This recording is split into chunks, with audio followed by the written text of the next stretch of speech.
тэр киноныг үзэж байгаа хүмүүс бол би нэг ч удаа их нэртэй хоолохгүй шүү. Гурлаа ингэж сууж байгаа гэсэн зүйл байгаа шүү дээ. Бид хүмүүсийн мессеж үү. Гадруу ирж байгаа чатнуудын бараг 190% дандаа эмгэгтэйчүүд байгаа зав. Эмгэгтэй хүмүүс. Тий. Яг ирчүүд бас байгаа зав. Нөгөө алан талан зодно гэдэг нь бол ирчүүд байгаа шүү дээ. Бүжигийн хувьд юм баггүй юу? Би уг нь гоё амьдрах хэрэгтэй байсан. Эднэр буруутай гэл бусдыг буруутгаад бүжиг ингэ шүү цогцчихж байгаа. Өөр одоо ингээд нөгөө энэ киноноос охирогчийн сэтгэл зүйг нь одоо бүрэн илэрхийлээд байгаа нөгөө сценүүд гэж байгаа шүү дээ. Бүжигийн хувьд анхнаасаа л хохирох сэтгэл. Хохирох сэтгэл зүйн таран хуулагч нь бүжигийн өөрийнх нь дотор нь байдаг.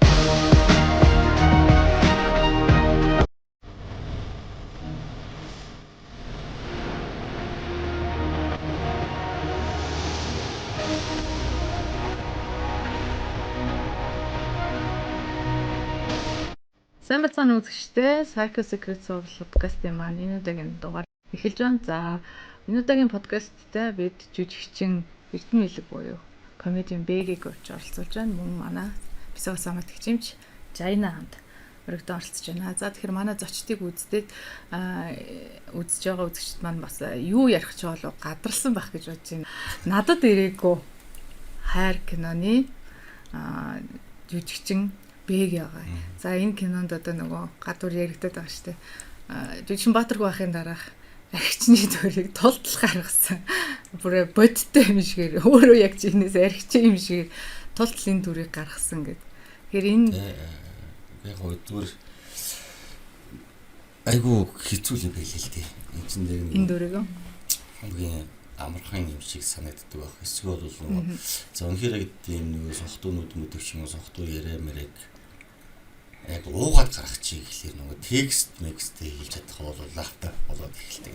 Тэнгүүтэй өөрөө яг тэр дөрлөгөө орохын тулд их яг мундаг жүжигчд бол тэгэл орхон болчихдог байх. Би бол тэгэл нилээн удаан бодно сэтгэндээ нэрээ эрүүл оюуханаас сохтууны дүр гаргав. Сохтууны дүр дээр чинь тэнгүүч нөгөө эргэн тойронд байсан төдийгөөс өдий хүртэл бүх зүйл дээр байсан бүх харигчтай бодно тэ.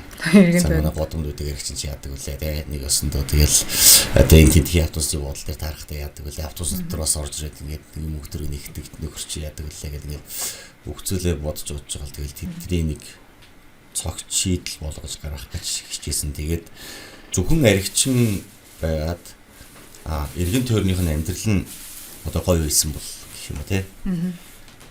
Янз бүрийн аригчтай байгаа шүү дээ. Амар гоё гэрт амьдэрдэг те. Их тэрний ажил хийдэг, өөрт нь ажил хийдэг шаардлага байхгүй. Эсвэл угаасаа нөгөө удам судраас аяг хөрөнгөтэй ч үт юм уу те. Тийм их аригчтай байгаа. Эсвэл зүгээр нэг юм удам дэдий лапорад явуулж гисэн нэг цэвэрхэн хувцастай аригчтай байдаг шүү дээ. Тэг аригчтай байдаг шүү дээ. Янз бүр байдаг те. Тэнгүүч яг нөгөө миний аригчны дүрийн яаж хат эргэн тойронд өргөнж байгаа үйл явдал нь өөрөө амар бас юм дарк ингээд шороорон дөрөв гарч ирээд хүүхдэд ажиж ажиллах бол ингээд хаягдж өргөдөл өөрдөл мөрдөл явж байгаа юм ихтэй нээжүүд нөхөр нь болж орж ирж байгаа тэр сэтгэл зүйн тийш бол айгуу тийм хэцүү. Тэгэхээр ерөөхдөө бол надад төрсөн юм ерөөсөө би одоо энэ тал дээр яг одоо манай сэтгэл зүйчтэй би бол мэдхгүй ерөөсөө аригчин болоод бүр яг 100% онтоод за аригчин гэж ерөнхийдөө бол манай хар тамхи амьхид ч юм уу тийм эсвэл нөгөө ямар нэг юм ингээд дондцсон хүн байдаг шүү дээ. Тэр бол одоо ингээд эргэн тойрондоо байгаа хэнийгч одоо амьд хайрлахгүй нэгээс нь тэр юус тийм чухал биш. Зүгээр л нэг юм би 5 давхар руу гарахын тулд за лифт хэрэгтэй бол лифт те шат хэрэгтэй бол надад шат хэрэгтэй байдаг шүү дээ. Ашиглах зүйл байхгүй юу?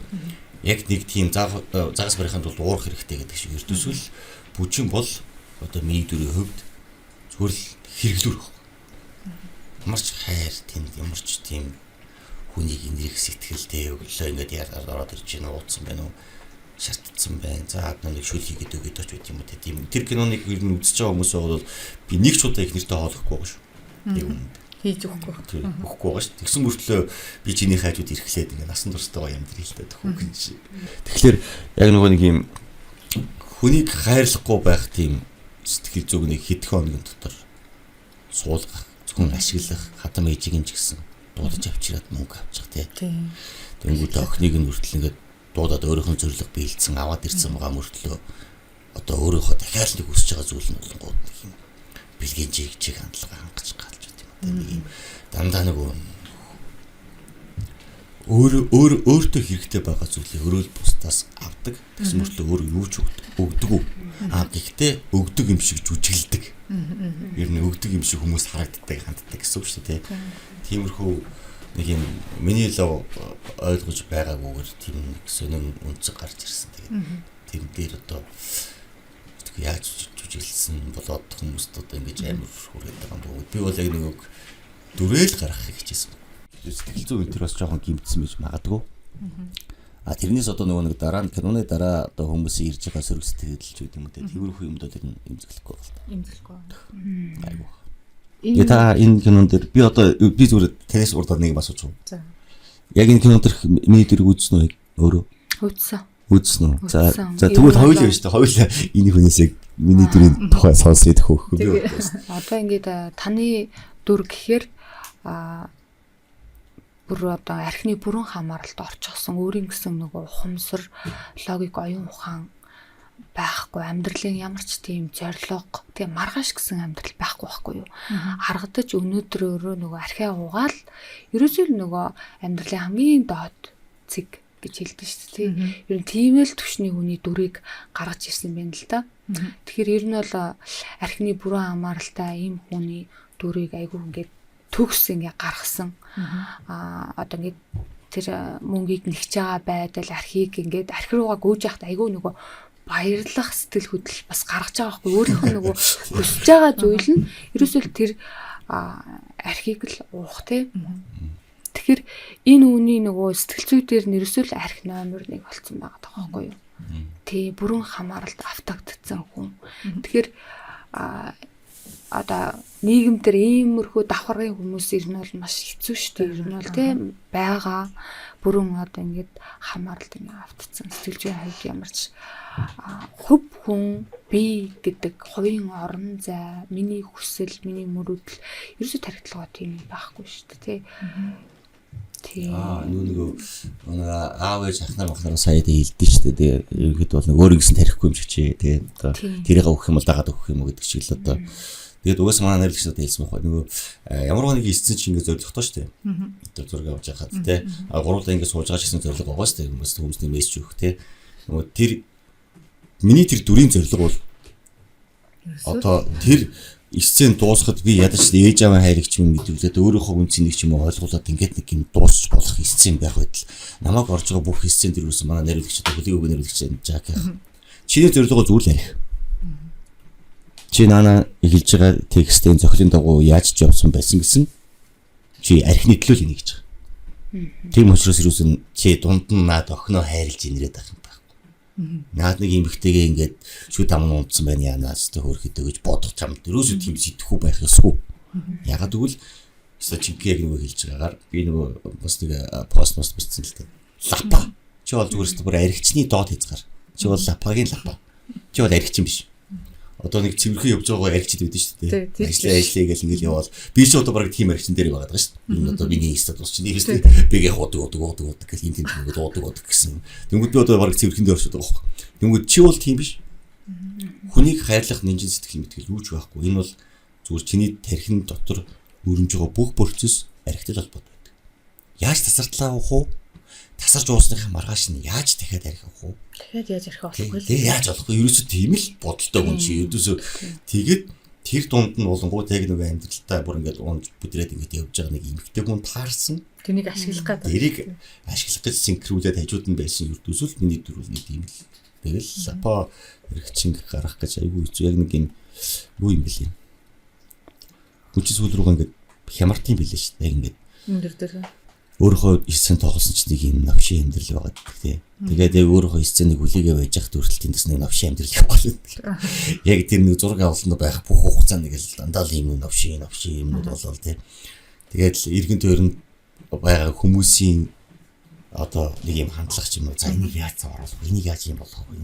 Навшийн нэг юм байгаа хүрээлж байгаа одоо орчин маань зураг авалтын бүх хугацааг нэг тийм яг нэг хэцүү гэдэг амьдралын доод яаж л хүний бүр игүүгэр ч юм уу те ингээд муугаар биш юм а гэхдээ амьдралын явцад ингээд новшуулсан шүү гэдгийг харуулах гэж бүгдийнх нь тарих ажиллангууд яг нөгөө нэг хүмүүсийн сэтгэл зүйн амт юм бол яг тийм болчихдаг л. Тэрийг даагаад ингээд яг тэр одоо хямарсан амьдрал байдаг гэдгийг харуулах чинь өөрөө нэг талаас ингээд нийгмийн бас тий ингээд хамгийн доод зэг ийм зэг тий одоо ингээд хүнд ингээд сэтгэлд нь айгүй ингээд одоо сэжигтэй тийм ингээд бүр хүнд дарк тийм яг бүр ингээд айгүй төрүүлэхээр хаяатаггүй баг ингээд найруулагч мэлвчээс баг хаяат ингээд асуумар санагдаггүй яг нэр яг ингэж болох юм юмс арай биш үү үгүй та нар ингээд яваад ирсэн гэж энэ сумаа ингээд хар тэ доош ингээд тэгж байгаа энэ бүх процессын дээр одоо бол наацыг дээр чи ирэхэд ямар ч асуудал байхгүй хэрвээ дээр 10 дугаар ингээд ч юм уу 9 дугаар ингээд ч юм уу тэ шууд энэ үнцгийг харуулсан болвол бас энэ бол болохгүй зүйл байсан бохгүй. Тэгэнгүүт энэ чигэд явсаар аваад нөгөө нэг яг ингээд яг араасаа гэж угсагдаж явсаар аваад одоо бол яг энийг харуулхад бол зүгээрээ. Баг багаар зэсийн ингээд хуулгасан байна шүү дээ. Тийм хусаар байгаа тэгээ гаргаж ирсэн байхгүй. Бодит мөн чанар нь тэр архичин хүний яг нөгөө нэг бодит мөн чанарыг гаргаж ирсэн юм байна. Ерөнхийдөө бол юу юм бэл. Яг ч юм нэг талаар нэг юм иммунитет байгаа зүйл нь юу гэхээр одоо манай аав бол бодгүй л дээ. Тэгээ манай ах ч угаасаа бас нэг биеийн эрүүл мэндийн асуудлаас болоод ч юм уу зүрх муутай. Ерөнхийдөө бол ганцтай нэг баяр хөслөлийн үеэр л нэг жоохон болоодаг тий. Тэрс ерөнхийдөө бас удаа. Тэнгүүд би нэг юм хурцтай зүйл ажилласан юм гэхлээр би яагаад мэдээд юм бэ? Гингүүд за би бол одоо ингэ нөгөө ивент хөтлөөд ч юм уу тий. Энд тэнд одоо нөгөө олон миний хийдэг ажил чинь танаа тийм уудаг ажил байгаа байхгүй. Ерөнхийдөө хүмүүс уулгадаг гэх юм уу те тэр ивэдийн хөдөлтөд тэгээ баяр ёслолтой нөцөлдөг шинжилгээр нөцөлдөг те тэнгүүтээ одоо комедид ирэж гисэн ингээд бас хүмүүс дотор нэг дандаа л нэг юм алкогольны чанартай ингээд газруудад ингэж ажиллаж явж байгаа гэсэн үг тийм ойрхон байгаа гэсэн үг шүү дээ. Тэнгүүд тэр чинь болгоод одоо өсөрлөг миний 7 8 жилийн өмнөх асуудал байгаа байхгүй. Тэгээ 7 8 жилийн өмнөөс комедийн болоод жүжигч нэр бүр ингээд яваад ингээд эхэлчихэж байгаа шүү дээ. Тэнгүүд миний ингээд яг юм сөөр хүмүүжил ингээд сөөр тархин доторх бодол бүр яг тийм лапаг харигчдыг мэдээд байгаа байхгүй. Тэгдэг. Тэ нэгээс нь тэгээд тийм учраас нэг миний ингэж нэг дүрийг гаргахад амар юм ойрхон байсан гэх юм уу. Ах хоёр маань болох дээр тэгж уудгүй мөртлөө би яагаад мэдээд байна гэхлээр миний өссөн орч яг тийм байсан. Яг тийм байсан. Орсноосоо гараад нэг ах нар бичдэг тий. Би ч бүр динжин юм гахаа байв нэгсэн. Доор дээргүй тийм яригч яах нь. Ихнэрээ яаж зодож нүдтэй ихнэртэй яаж судлаа пилдгандгүй цагдаа дуудсан байхад нь яаж тэр аргалах уу айл амтны л гүйж одоо нохоо шугууных нь үүрлөө орж ивтэ дүртэлэн гэж нэг амиа харгацаж гарч мардгүй тэгээд тиймэрхүү бүх зүйл нь над тэгээд мэдээлэл байгаа. Тэнгүүд бидний үеийнхэн нэгэсэндээ Улаанбаатар хотын 70% гэр орол гэдэг шиг тий. Юу нэг их нь яг тийм орчин харж одоо хүмүүжиж өссөн байгаа. Тий. Тэнгүүд арх гэдэг зүйлийн хамааралтай болдог шалтгаан нь юу вэ гэхээр усаар аваад нэг өдөр бол 1000 өдөр шараад ялна гэдэг шиг тий. Тэгэж явж байгаад хэрвээ архины хамааралтай болчих юм бол яг нөгөө нэг харж өссөн орчныхоо характерыг их нэртэй эргэн тойронд байгаа хүмүүстэй гаргадаг. Толд яг зүгээр тэрийг зүгээр өөрөө хүсвүсгүй гаргадаг юм шиг л. Тэгээд тийм байсан болохоор яг нөгөө найсан тэр нэг дүрээ ингэж бодохдоо одоо үргэлж хэлгэж утсан нэг тийм манай динжимийн одоо ч гэсэн тэндээ байгаа л да. Жишээ нь манай ичэрийн нэр дээр. Тэгээд тэрний доор амьдэрдэг байсан нэг ах байдаг гэсэн. Яг тэр хүнийг л би ер нь баг хуулсан гэсэн. Ихнэртэй юу ч авч өгдөг. Тэгсэн мөртлөө өөрөө цайны хоёр үстэй. За тэр хоёртой бүр өөрөө хүүхдэж хүрэгдэг. Яг тэгвэл гарч хүнд пялдганаж мөнгө төгрөг олох болох тэр хувцас өмсч гардаг заяа. Тэгээд ихнэрээ өстө хоруудаараа хамгийн нандин гэж ярьдаг. Ихнэр нь түгхий ажилтдаг. Өглөө гарна. Тэгээд өглөө гарахт нь одоо гаргаж өгчөнгүүтээ буцаагаад орой ирэхэд нь мэдээж гэртээ өөрөө уусан сохтуул үздэг тий. Тэнгүүтээ өдөр өөрт нэг архины мөнгө төгрөг ингээд байхгүй болонгууд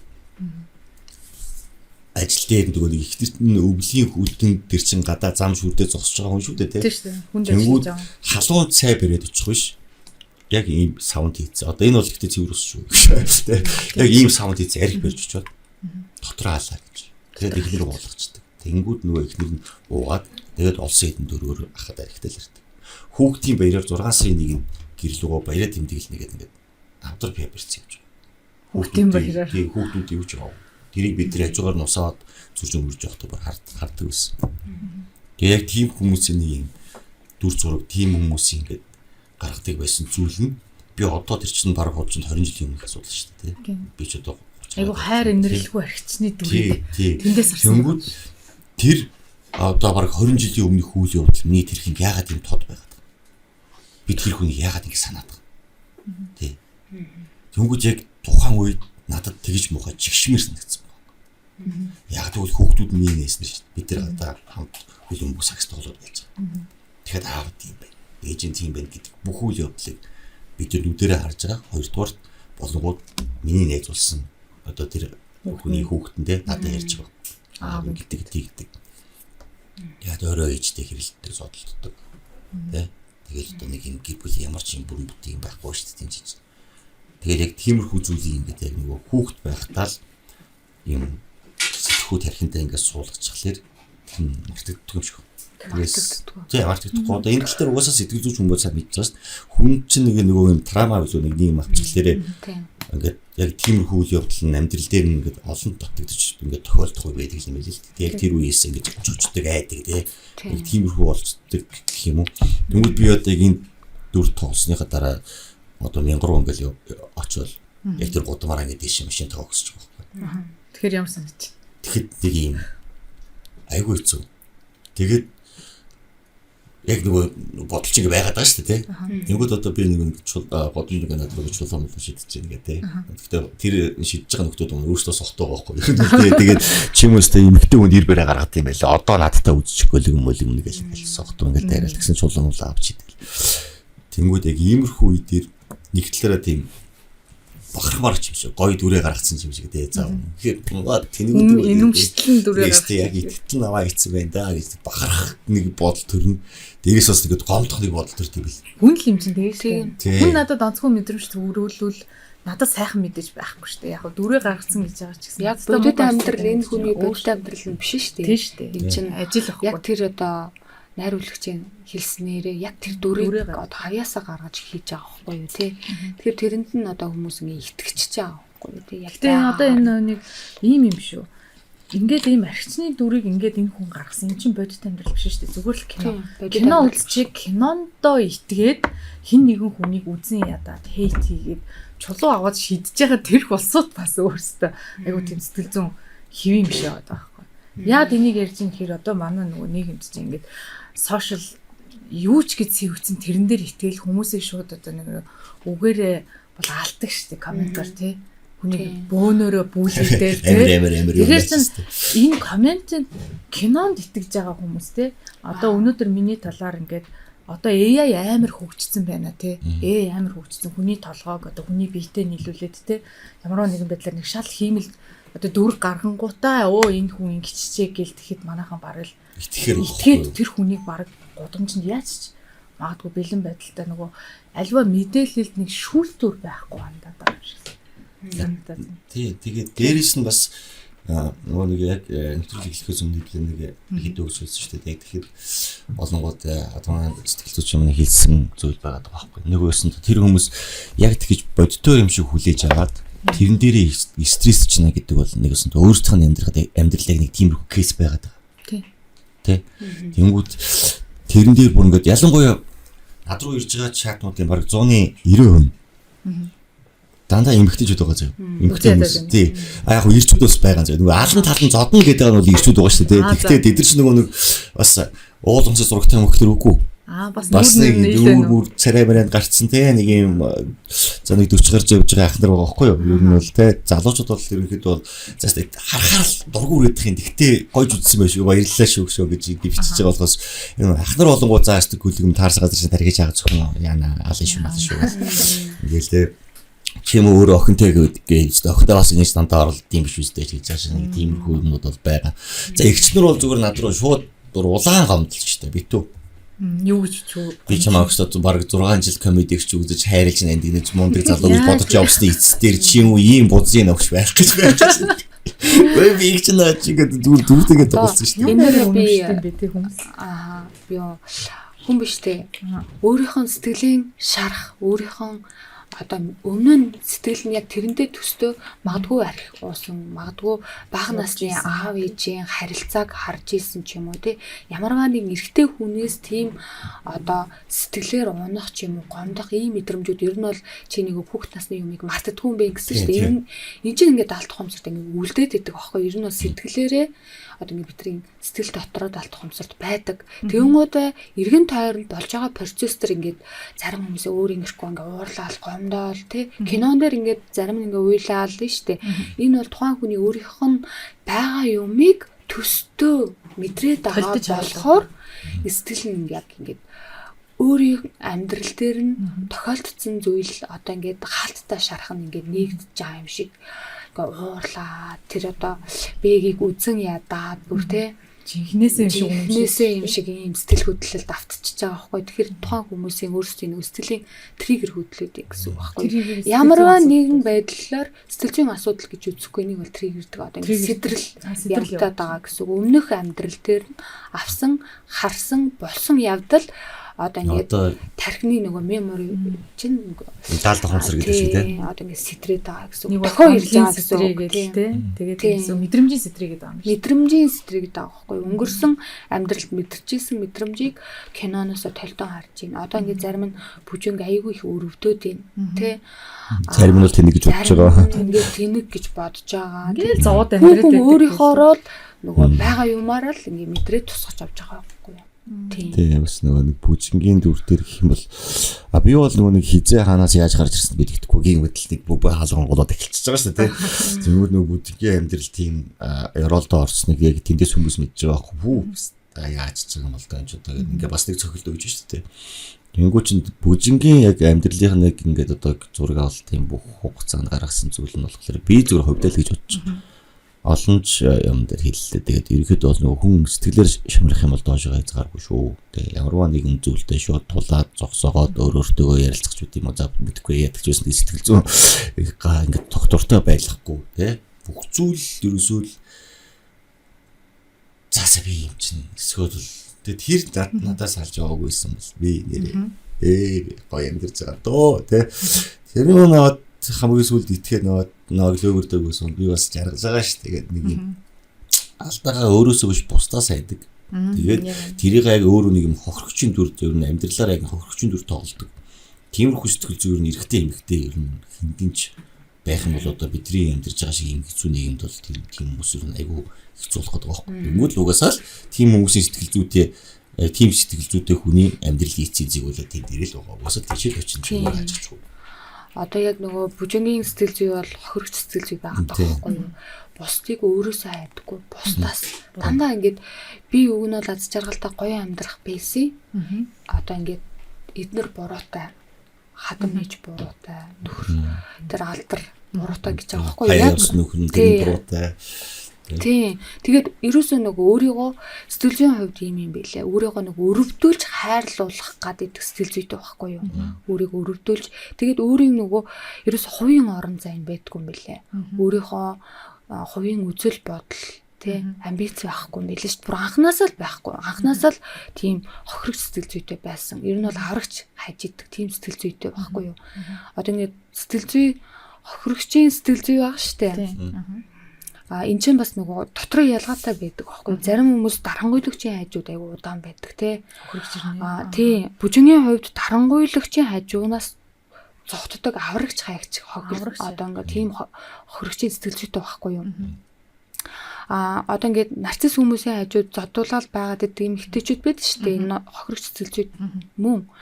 Тэр хүмүүс одоо тэр хүмүүсийн сэтгэл зүй итгэл үнэмшил нь би буруутай гэж авдаг. Миний буруугаасаа болоод нөхөр уурлаад ерөнхийдөө зодчлоо гэж өөрийгөө буруутгаад идэг болохоор байлгаад идэг. Бүжингийн хувьд юм баггүй юу? Би үг нь гоё амьдрах ёстой байсан. Эднэр буруутай гэл бусдыг буруутгаад бүжин ингээд шууд зогтчихж байгаа байхгүй юу? Нөхцөл байдлыг цаашдаа ингээд ойлгуулцъя гэж. Ер нь бол хоёр дахь хадам ичдэр ерөөсөө очоогүй шүү дээ. Тэгээ энэ бол ерөөсөө нөгөө зогтох тэр зогтож байгаа хандлага нь өөрийгөө нөгөө хамгаалах инстинкт нь ер нь бол айцтай очтгоо. Дотоод байдал нь ийм байгаа. Одоо ингээд үн цэн нь бусдаас хамааралтай. Тэгээ бусдаас хамааралтай. Одоо ингээд тэд нар хайрлавал яг өөрийгөө ингээд хайрлагдж байгаа юм шиг мэдрэмж авдаг. Дахиж очиж би ингээд хайрлагдахгүй орхигдох үедээ гэдэг тийм хамгаалалт одоо ингээд ийм сэтгэл зүйтэй хүмүүс байдаг байхгүй юу? Ийм инстинкт шууд ингээд ажиллаад цогтчдаг. Асуудлаас цогтдаг. Тийм. Ер нь бол цэвэр хохирогч сэтгэл зүйг бол ингээд гаргаж өгсөн юм билээ. Тэр дотроо буруу бусдаас хайдаг. Өөрийн амьдралын хариуцлага, хувь заяа одоо минийх биш байгаа байхгүй юу? Нийцэх байдал тийм үү? Одоо хадам ээж нөхөр гэд хадам ээж нь яг нөгөө бэрээ ийм байдалд оруулсан хүчирхийлэгч юм болов гэдэг ингээ харсан чинь хадам ээж айгүй нөгөө ёс зүйтэй хүн байгаа байхгүй юу? Анханасаа бүжинд одоо ёс зүйн хувьд шаардлагууд тавьж исэн. Тэ бүжингийн хувьд жоохон нөгөө дотоод үнэлэмж үнцэн айгүй доогуур хүн юм бэлээ. Одоо би тэр тийм сэтгэл зүйг харуулсан юм байлээ. Тэгээд ерөөсөө нөгөө үнцэн дотоод үнэлэмж те энэ нь доогуур учраас бусад өөрийг нь хайрлсан үедээ л ингээд сэргэн бусд нь хайрлахгүй бол цогтдаг. Ер нь бол хинч биш гэж шууд триггерч байгаа байхгүй. Жохон л загнах болгон дээр тэр яг сэтгэл зүйдэр нь харагдчихилээ. Шууд ингээд сандарч эхлээл бүлдгнээл уйлаал эхэлчихэж байгаа байхгүй. Ямар ч нөгөө гарц гаргалгаа байхгүй юм шиг ерөөсөө амьдрал зогсцсон юм шиг л тийм сэтгэл зүйгээр хүлээж авд юм билээ. Одоо жижигхэн зүгээр л нөгөө хүн триггер гэж одоо эмзгэр хүлээж авахгүй зүгээр энгийнээр давах болох боломжтой даваанууд тэр хүртэл давч чадахгүй байгаа байхгүй юу. Ерөнхийдөө бол биний бас нэг юм үз бодлоо. Ер нь бол эмэгтэй хүн биш үү? Эмэгтэй хүн ч угаасаа мэдээж л хайрлуулах гэж ирсэн. Ер нь ямар ч хүн хайрлуулах гэж ирсэн шүү дээ. Нэг л эргэн тойрныхоо би хайртай хүнтэйгээл хамт хоол иддэг хайртай хүнтэйгээл хамт кино үзнэ гэдэг шиг тийм ингээл бидний эргэн тойронд байгаа бүх хүмүүс нэг өсөндөө ингээд яг хайрын үндсэн дээр найз нөхөрлөө ярьцаа, гэр бүлийн ярьцаа одоо ингээд бүгд ингээд яг хайрын үндсэн дээр яваад байгаа байхгүй. Тэнгүүд чи өөрийгөө үнэлэхгүй бол нэг өсөндөө эмэгтэй хүн ч гэсэн эрэгтэй хүн ялгаагүй. Одоо хүн өөрийгөө үнэлдэг шүү дээ. Ялангуяа эмэгтэй хүн. Би ч эмэгтэй хүн те. Ингээд үсгэзээ ингээд өстой хүн амт нэгж гой харагдах хэрэгтэй те. Тэгээд дээрэс нь би ингээд гэр орно ингэж авах хэрэгтэй те. Нөхөр ороод ирэх ингээд хоолтой байж чинь тэгээд одоо нэг үеий нэг хүн чинь нэг юм өөр ингэс үнцэн байдаг шүү дээ. Өөрийгөө үнэлээд тэр үнэлэмжиндээ байх гэж хичээ. Хинч гисэн. За би бол тийхгүй шүү. За би бол ингэн. За тэглээгээд нэг юм ухаа юм. Амбицандаа дийлцсэн нөгөө эгон толгой дээр гарцсан гэдэг шиг нэг тийм биш. Зүгээр л өөрийн гэсэн үнэлэмж байж ич чиний эргэн тойронд байгаа хүмүүс чамтай харьцахдаа яг тэр үнэлэмжтэй ч харьцдаг. Тэгэхгүй нөгөө яг дүнсэний ярьсан чинь ингээд өөрийн гэсэн үнэлэмж байхгүй. Ингээд нөгөө шууд нөгөө зүхтах темптэй, бултах темптэй ч үгүй юм уу те. Яг нэг үзээд болохгүй л гэж шууд ингэждэг ч юм уу те. Яг тийм байгаа. Хамгаалах инстинкт. Тийм хамгаалах инстинкт байхгүй. Тийм бол хамгаалах инстинкт нь өөрөө зогтох харин болчиход байгаа. Тийм зогтох болчиход байгаа байхгүй. Энэ сэтгэл зүйн өгөх өгч юм. Тэнгүүд чамайг хийж ашиглахыг бодох байхгүй. Энэ тэний өхний найз нэг хоёр бизнес дээр сайхан гар үсгэж сурвалж авчаад зайлчаа да тий. Тэр орондоо хашгируулаад байж штэ тий. Тэнгүүд яг тэр нэг иргэн бөбөөч гэсэн одоо би байна. Яг тэгээд гараа. Тэгээд бөбөөч гэсэн ингээл зүгээр яг надад бол өлийн үүдэнд толгоор хорогдох гэр байна. Тий. Энэ тэр өөрөө гадаа гарч ус нэг түүх мөхөд ажиллаад тий. Өөрөө нэг шилэнтэй хоолмодтой хүрээд ир чинь болоо байхгүй. Би зүгээр тэрийг ороод ирэхэд нь худлаа бэлтгэн алзаа миний анст ядраад ирсэн. Ядаж нүгэлээ нэг балгацхтай яаш дүү яа. Оо халтчлах марцсан шүү дээ. Би нэг гэлс галтуулчих. Ар бол асуудалгүй. Ингээд байж яхан миний хувьд зүгээр яг л тийм ашиглах хэлбэр болохоос ш. Тэр хүнийг за хоёулынхын амьдрал нэр үнэхээр новш байна. Эндээс яаж болохгүй гэдэг.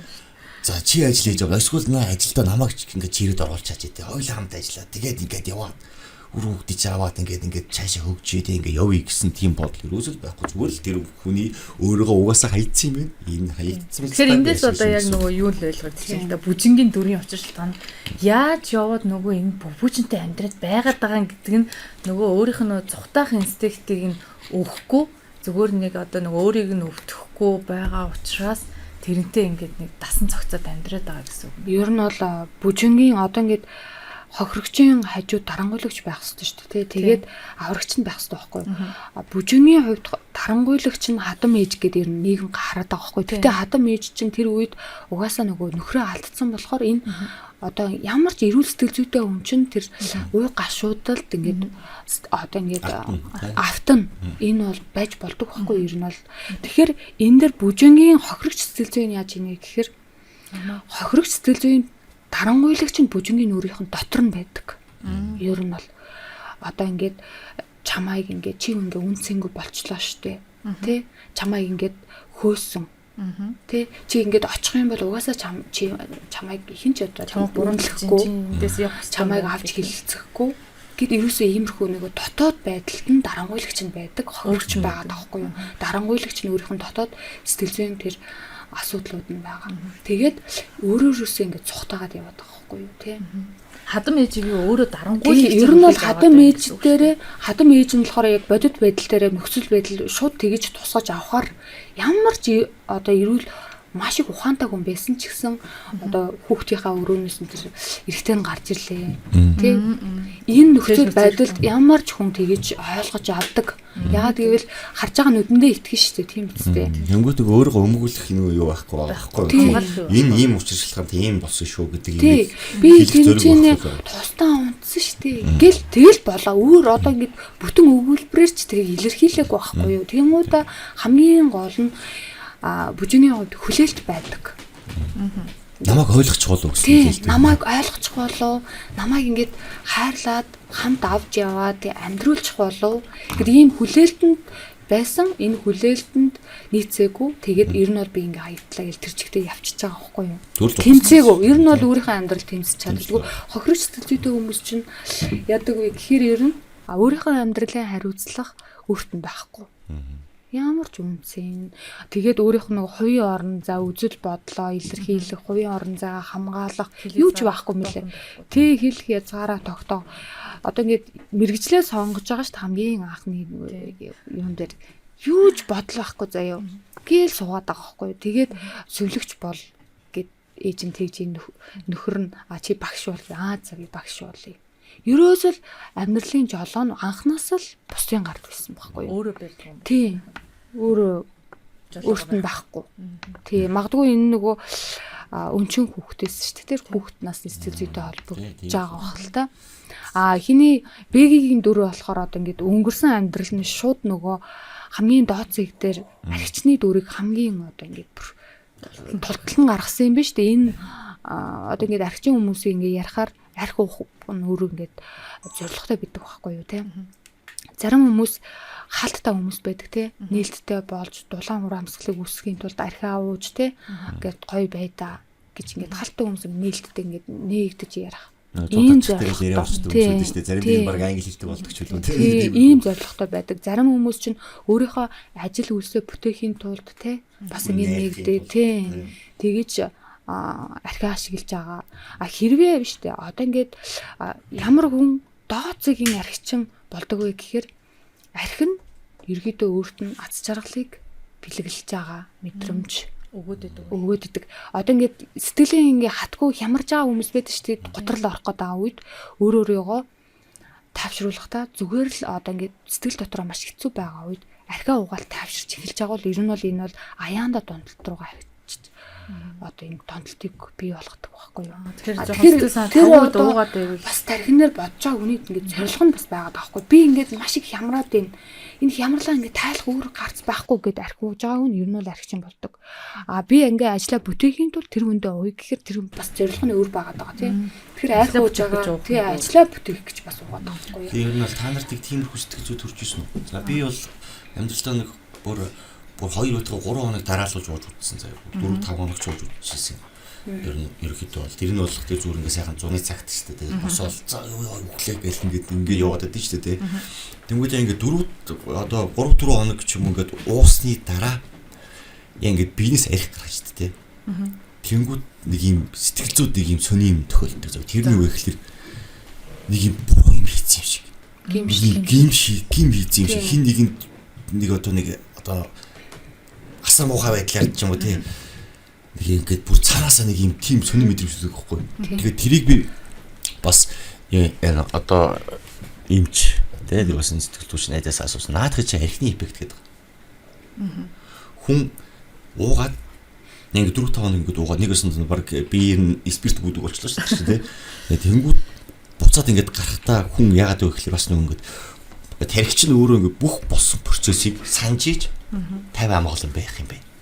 Тэ. Тэнгууд тэр олон хоногийн архитектийн үр дүн дээр үү гэхээр нэг тархины ихэнх хэсгүүд нь тодорхой болсон процессыг ерөөсөө санддаг. Юу болсон ч үгүй магадгүй. Тэ. Тэгээд хамт хинтээ байла. Хаан сүүл холлоо. За уцаан дэвлээ. За их нэртэй нэрчлээ яриаг үл юу лээ тэ. Нөө найз хайцсан болоо гэдэг ингээд амар уул нэг юм эргэлзээ. Ингээд хүний тархинд дурдаг яг гимд бөөнөр ороод ирчихээ. Тэнгүүд шууд цаанаас нэг тийм хайцын даавар гормон ялгарч эхлээд тэг хүн ингээд амар юм нэг юм барьцгүй тийм 50 бус ууж эхэлт юм байна. Тэгээд 50 бус болоод ингээд тэгээд дээрээс нөгөө нэг мэдээ шаардлагатай явагдаж байгаа шүү дээ. Толгой дээр хөвдөж байгаа. Тэгээд одоо ингээд одоо нүдам ирэлжлэл ингээд гачин дотор мохоо өргөлч юм дээ. Тэнгүүд тэрэн дээр энэ эффект ч амар нөлөөлт юм. Тэнгүүд хүмүүс энэ үйл яг хэсгийн 2-3 цагийн хугацаанд болоод дуусгах энэ процессыг төвчиж чадахгүйгээр дахиад нэг хутгалах буюу 100 таад 200 таад ингээд шараа тайлна. Гайгүй болоод ингээд ихлэн мэдээж уугаа шатцсан юм байгаа. Үлэн. За үлэн одоо руу 200 г арх орчлоо шүү дээ. Тэ? 20 минутын дараа ходоо жаалууд үгэл ингээд бүх юм сайхан болоод өнөр өчтөр барыг зарим юм бас ханж байна тий. Өнөр ингээд өнгөрсөн юм шүү дээ. Оо за окей. За гараад машин бүрээ өвчгээд гэсэн чинь хувцсан дээр ууцсан шүү дээ. Цааныг дүүгээд удчих. Дүүгээ залглаа. Дүү нэрлээ машин барьлаа. Явлаа. Тэ машин бүрээ нэг газар очиж тоочны газар зогслоо. За хаад энэ доор нэг ажилтай. Нөгөө нэг ажил ярих гэж байгаа нөхөртөө орлоо дахиад одоо архи удаг мөхөд 2-3 пиа уугаа. Тэгээд нөгөө нэг уулт нэгээд өргөжлээд яв. Тэрнээс хойш нормал тип төвчөндөө байж байгаа. Тиймэрхүү зүйл нь яагаад одоо тийм доод төвчөндөө очиод байна гэхэлэр нөгөө ажлаа ярингаа уудаг байсан бол сүүлдээ зүгээр байхдаа шараа тайлах гэдэг. Тийм. Тэгээ нөгөө нэг ажлаа бүтэж уудаг байсан хүн чинь дараа нь яг хоёулаа ажлаа хамтрагч байл тээ. Тэнгүүд хоёулаа хамт зүгээр нэг ажлаа ярингаа заа өгч нэг ороод нэг 2 пиа ууч. Окей гэд ирээд 2 пиагаа билар зөхөх гэж юм даа юм ярьж пак гэж салцдаг гэсэн мөн сүүл рүү байна өгч хаана гараад ирсэн хүн. Багтаа газар юм уу л да ч та. Тэргээд ирээд эхэлнэ шин. Тэнгүүд нөгөө нэг ажлын хамтрагч буюу иргэн тойронд байгаа бүх хүмүүс нь зайгаа барьдаг л. Тэгээд ингээд хүрээл багасна. Хүрээл багасангууд яг дээшээгээ явуулах дэвшүүлэх ёстой байсан хүрээлүүд нь багасаад эхэллээ яг тэгэхээр хомигдоод яг ийм жижигхэн болох тусмаа тэнд дотор зөвхөн архичд л үлдэнэ. Тийм. Шигшигдсэн архичд. Тийм яг архичд л үлдэнэ. Яг удаг л нөхдүүд. Удал бодол нөгөө нэг зорилго нэгтэй үлдэнэ. Тийм. Тэнгүүд хүрээл тэр чигээр архичин боллоо. Чи юу ийхүү архичин л хийж штэ. Тэгэхээр чи архинд донтоод байгаа хүмүүс байгаад байна штэ.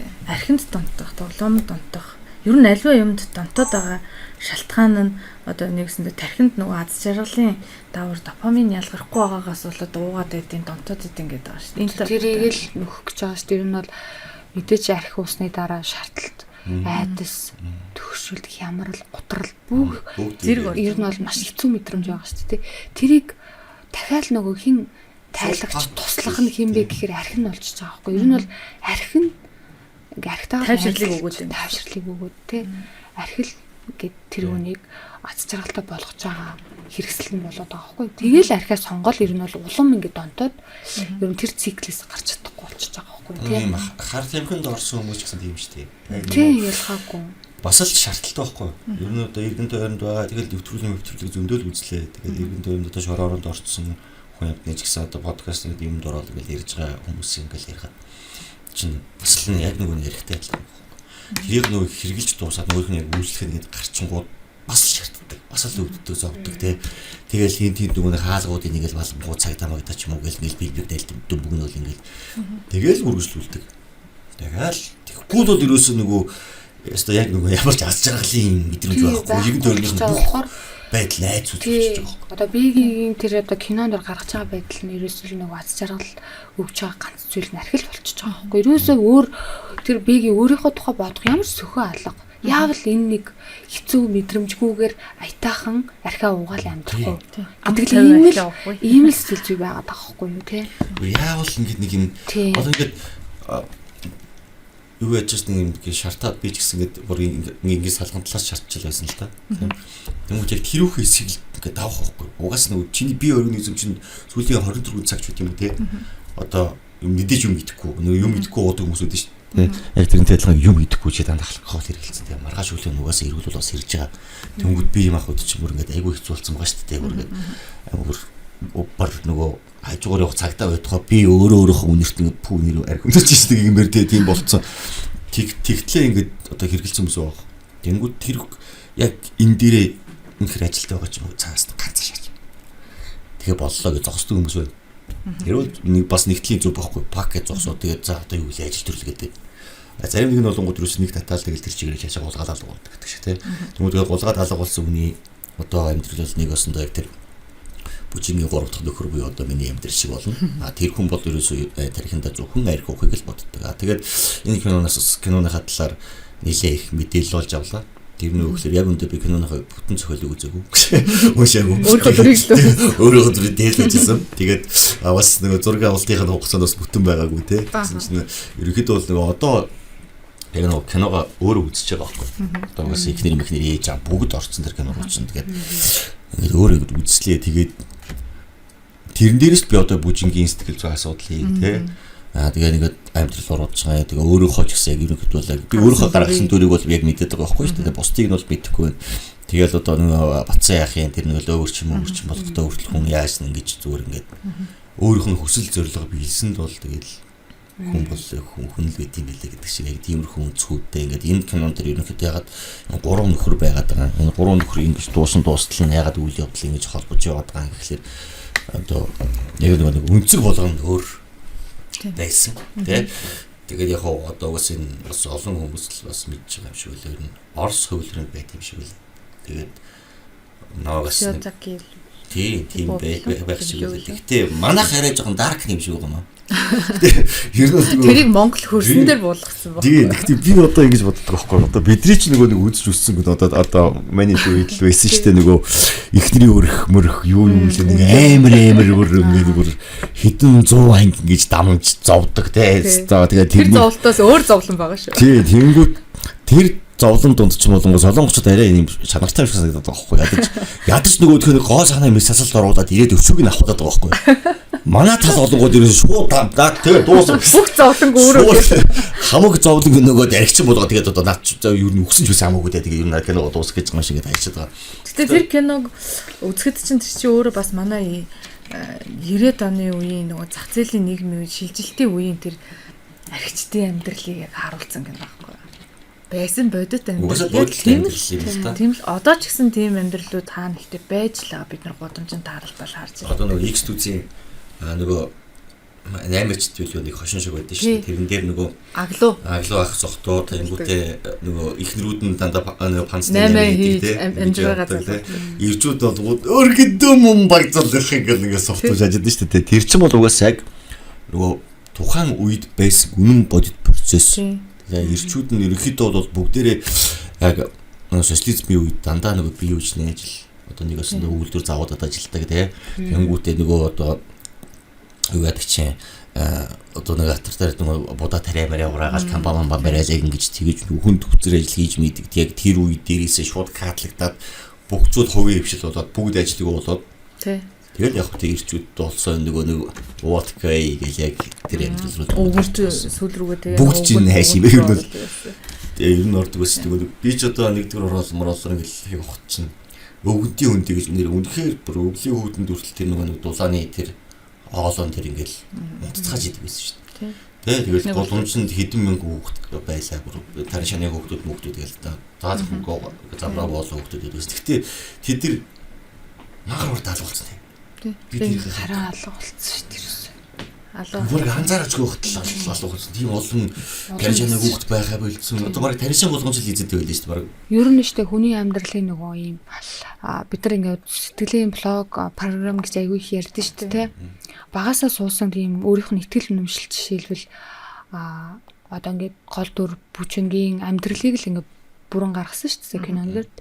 Тэгэхээр тэр хүн биш дээ бусдаас хүлээдэг хүн баггүй юу өөрийнхөө амьдралын одоо гоё амьдрах сайн сайхан амьдрах мэдээж тэр чинь тийм хүсэл байгаа тий. Тэрийг ингээ бусад хүн бүтээж өгөх юм шиг тий. Тэгмүүдээ яг тэр хүлэл тэрэнд ингээд амьдрал дээр нь яг гоё амьдарч явах чинь дундаас нь намайг ингээд ийм байдалд оруулаад ингээд хөөчлөө. Гэт ер нь бол шууд ингээд унчиж байгаа тий амьдрал нь тэр чигт ингээ хамгийн доод чигт ингээ очиж байгаа байхгүй. Тэгэхээр хүний амьдрал юм биш тий энэ эргэлтийн цэг гэж байдаг байхгүй юу? Эргэлтийн цэг гэж юу юм бэ гэхээр тэр одоо цикл тэр өөрийгөө бусад хүн намайг ингээ яагаад хайрлахгүй байгаа юм?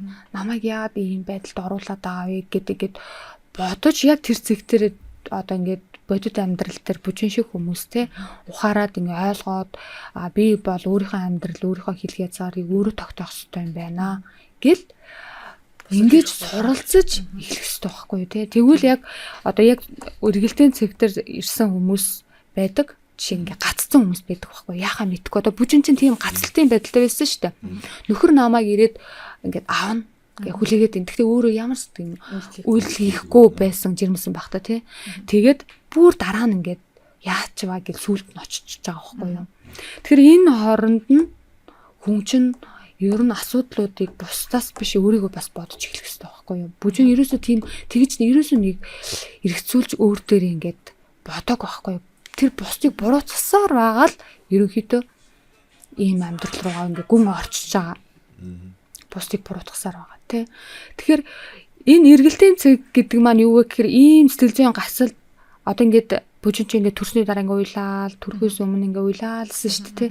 Энийг гутрлын байдал эхэлсэн угаасаа тэр эмхтэд. Тэгээд яг энэ үед тэр цэг дээр ирсэн зарим хүмүүс одоо ингээд нийгэмдэр сэтгэл зүйгээ судлаад эхэлдэг. Сэтгэл зүйч одоо ингээд сэтгэл зүйн ном уншаал тийм сэтгэл подкаст сонсож эхэлдэг аахгүй юу. Энэ бол би яавал эндээс гарах уу гэдэг арга зам хайж эхэлдэг. Энэ хүмүүсийн амьдралын цэг дээшээ эргэдэг байхгүй дээшээ явдаг. За тэгээд өөрийгөө ухаарч чадахгүй одоо бүжин шиг байдал үүсвэл доошоо явдаг. Эргэлтийн цэг шууд ингээд өөрийгөө тайтгаруулга гаргах нөгөө арх тэг бусдад итгэж хүлээх нөгөө генэн байдал дээр байгаад байгаа хгүй сэтгэл зүйн ерөөсө хүүхэд гаднаас ингээд том мөртлөө 13 12 тол охины сэтгэл зүйтэй байгаад байгаа. Хоёр дахь нөхөр нь бас юу байсан штэ. Лөөрчин байсан штэ. Лөөрчин байж таарсан. Тэр хүн бас өөрийг нь авраад байгаа юм шиг ингээд нэг хэсэг ингээд айгүй ингээд сэргэж ирсэн. Тэр дараа нь дахиад ингээд ийм байдалд орчиж байгаа хгүй. Тэгэхээр ерөөсөө нөгөө анханаас ингээд өөрийнхөө амьдралын жолоог өөрөө ингээд хатгая гэдэг тэр сэтгэл зүй байгаагүй байхгүй юу. Ерөөсөө бусдаас хүлээдэг. Хүн бол одоо өөрийнхөө амьдралыг өөрөө шийдвэр гаргаад хамгаалах үедээ хамгаалаад тэмцэх үедээ тэмцээд нүүр тулаад бол явдаг бахна. Хохирогчийн сэтгэл зүйтэй хүн чинь ерөөсөө сая хэлсэнчлээ. Бусдаас хамааралтай. Одоо ингээ хохирогч одоо ингээ бүжин шиг одоо бүжинг ингэж хохироочлоо гэж ингэж айгүй комментарийг ирдэг байгаа шүү дээ хүмүүс ч тийм.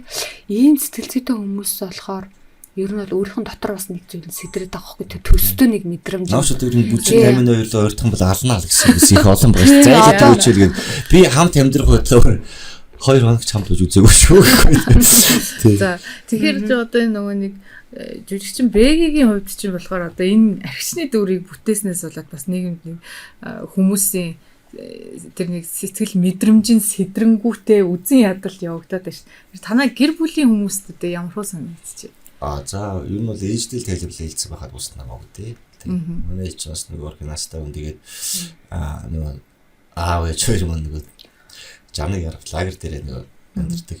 Тэгээд нөгөө настай хүмүүс ч бол ер нь ойлгохгүй шүү дээ. Энэ юу болоод хүүхд талан болоод ийм болоод оноо гэдэг. Тэнгүүт нь ээж ингээд ийм дүртэй олцсон юм а гэдэг ээжтэй тайлбарлаа хэлсэн. Тэгээд бол тэгээд манай эхнэр бол угаасаа төжирцөө. Цаадах чинь 7-8 жил бич болсон болоогүй юм тийм бичлэг зазаал алуурч яригчнаас ахуулаад өчнө дүртэй олцсон. Тэгээд угаасаа ийм болдгийг бол ихнэр бол мэдчихэе.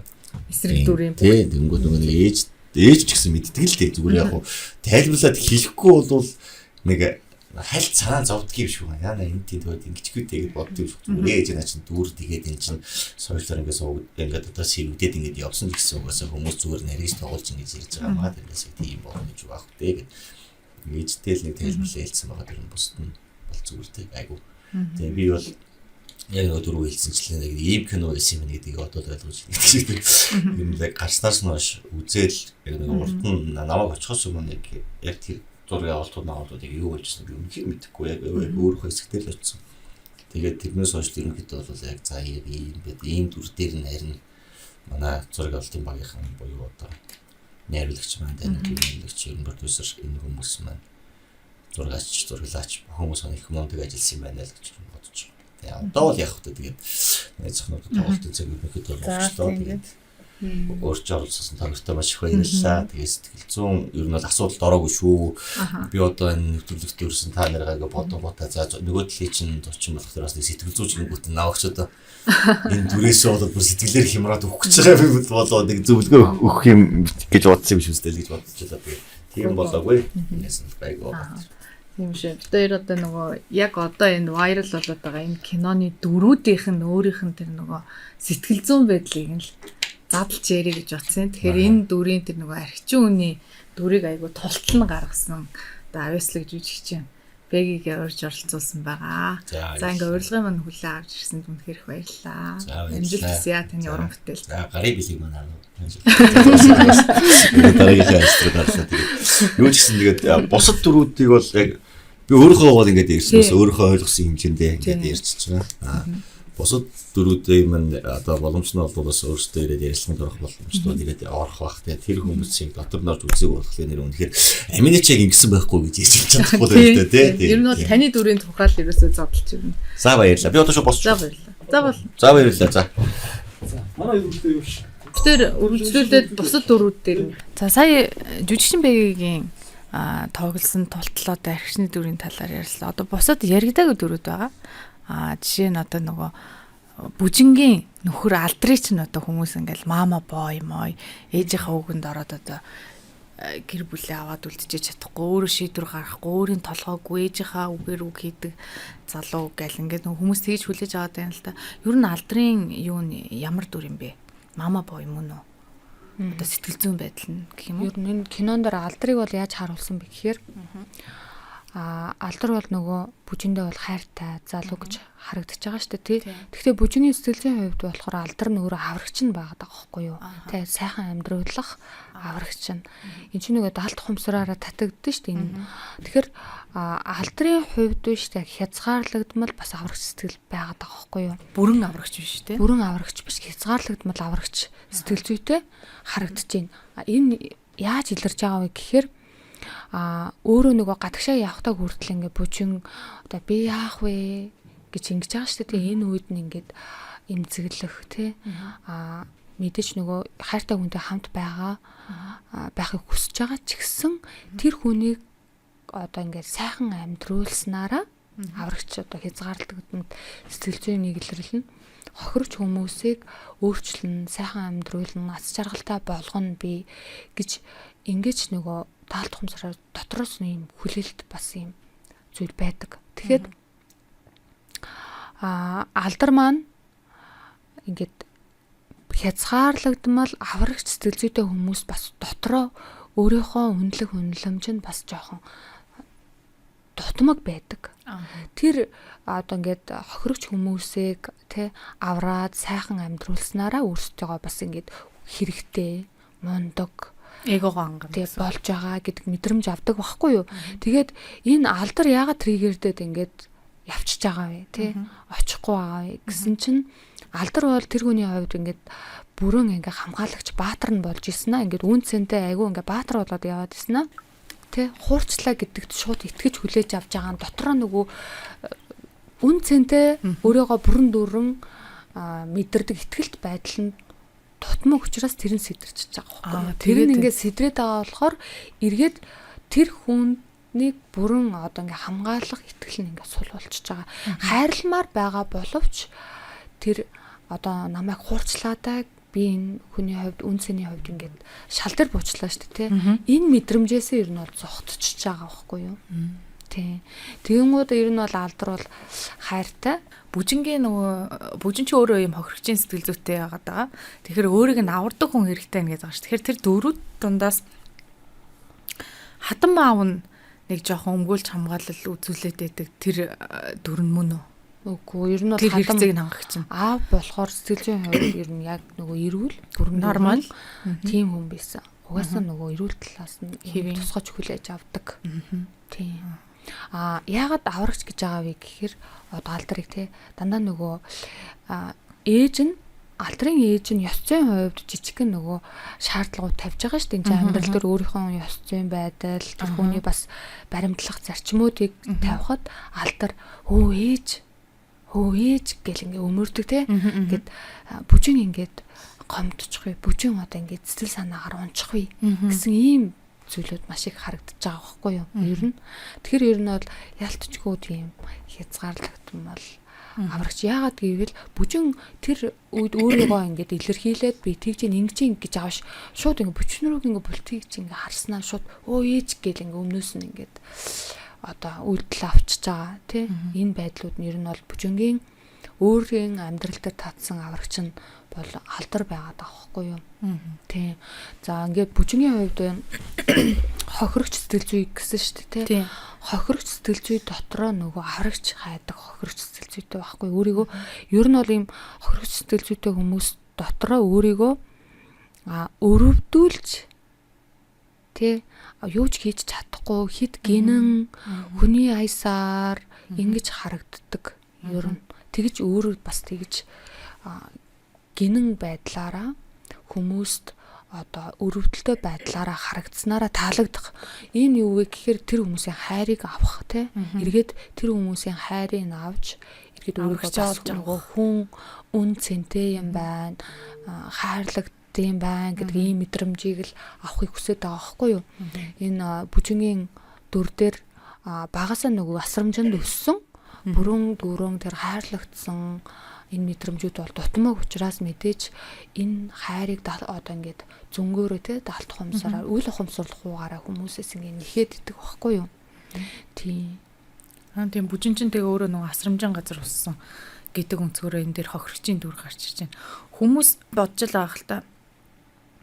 Хохирогчийн энэ сэтгэл зүй одоо ямар нөхцөл тохирогчийн сэтгэл зүй хүмүүс авах боломжтой байт юм бэ те кинон дээрээс бол энэ бүжин бол өнчөө өрөөсөө өссөн тэр байдлаас юм шиг харагдаж байгаа тийм ч учраас хүмүүс одоо бүжинг бол амар өрөвдөөд хөр хэмэн гэд ингээд хараад байгаа даа штэ гэхдээ яг амьдрал дээр хүн ямар орчинд өсөхөөр одоо сэтгэл зүйн гэр бүлийн байдлын одоо гэр бүлийн сэтгэл зүйн байдлаас хүүхд одоо жишээ нь ямар орчинд өсөхөөр хохирогчийн сэтгэл зүйтэй болох боломжтой.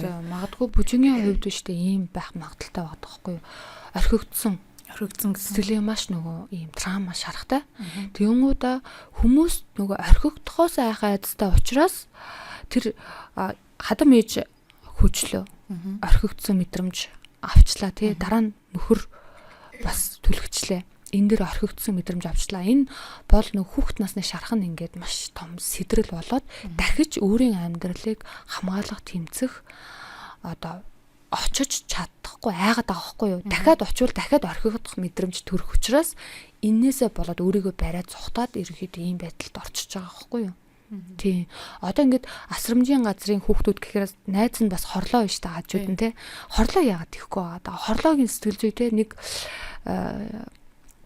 бүжин чинь намайг нөгөө хадам ээж ингээ хөөчлөө чи надад ингээд орон байраа олоод өгөөч гэд гуугаад очиж байгаа тий Тэнгүүд хорлоо нэг хэлж байгаа байхгүй чи гэртээ зүгээр яваад очиж байгаа тий би чиний оронд байсан бол алдчихж байхгүй өөрийгөө хамгаална гэж байгаа байхгүй тэгэхээр энэ хорлоогийн сэтгэл зүй өөр байгаа даахгүй хорлоо бол би өөрийгөө л аврах юм байна гэдгийг тултал нь ойлгоцсон учраас танаа нөгөө өөрөө тэмцээд яаж ч байгаа л амьдрч явчихж байгаа. Бүжигийн хувьд бол тийм биш. Бусад хүнээс хүлээдэг. Аврагч хайдаг. Аврагч хайдаг сэтгэл зүйтэй байгаад байгаа хгүй юу? Тийм. Тэгэхэд ирэн ер нь бол энэ хохирогч сэтгэл зүйтэй хүмүүс бол хөвчлэн өөрийн хувийн орон зайг хамгаалж чаддаггүй. Бүжин бол дандаа тийм. Тэ хүмүүсийн одоо тгийл та тэг инг гэвэл за гэл яг иймэрхүүл яваад байгаа хгүй юу. Яагаад гэвэл тэр чин өөрийнхөө сэтгэлийн хариу үйлдэл нь болцсон өөрийгөө хамгаалахгүй байснараа тэ ямарваа нэгэн эрсдэлд оруулахаас өөрийгөө одоо ингээд хамгаалж байгаа байдал нь баггүй юу. Хариу үйлдэл үзүүлэхгүй заа гэл иймэрхүү л яваад байна те. Тэгээ хүлээдэг дандаа хүнийг. Бүжин бас нөгөө тэр киноны сцен дээр нэг ингэдэж штэ. Хүүхдээ төрснийхаа дараа хүүхд дээр очихгүй байгаад байдаг штэ. Хүүхдээ гаргасныхаа дараа тэгжээс одоо нөгөө нэг юм чин нөгөө нэг дуудаад өрөөндөө оруулж ирээд ингээд хэлдэг ш чи ингээ яага хүүхдээ явахгүй байгаа юм бэ тий аавтай найдлах нь болохоор харахыг хүсэхгүй байгаа мó тэрхийг хүсэхгүй байгаа мó гэсэн чинь нэг одоо юу яахгүйсэн хэрнээ тоохгүй сэрнэ одоо тэгвэл энэ дээр гар үсгээс орчих хүүхдээ чинь асрамжийн газар явж чинь да гэхэд яг тэр үед нөгөө нэг асрамжийн газар гэдэг үг нь тэрэн дээр ингэж нөгөө сэтгэл зүйд нөлөөлөд ингэж цочрол өгöd байгаа шүү дээ. Тий энэ одоо ингээ бүжин өөрийнх нь сэтгэл зүйтэй яг сэтгэл зүйн тийм юм чинь хүүхдтэй бас өөрөө аварч чадахгүй тий өөрөө аврагч биш болохоор нөгөө авардаг хүмүүсийг хаагаадсан байхгүй айтайхан нэг гэр бүлд өрчлүүлэх явуулъя тий ингэжсэн чинь нөгөө асрамжийн газарт очно гингуудаа үгүй тэнцэнэ амьдрал ямар байгааг өөрөө мэдээд байгаа болохоор тэгэл хүүхдээ үр дээр авч штэ тий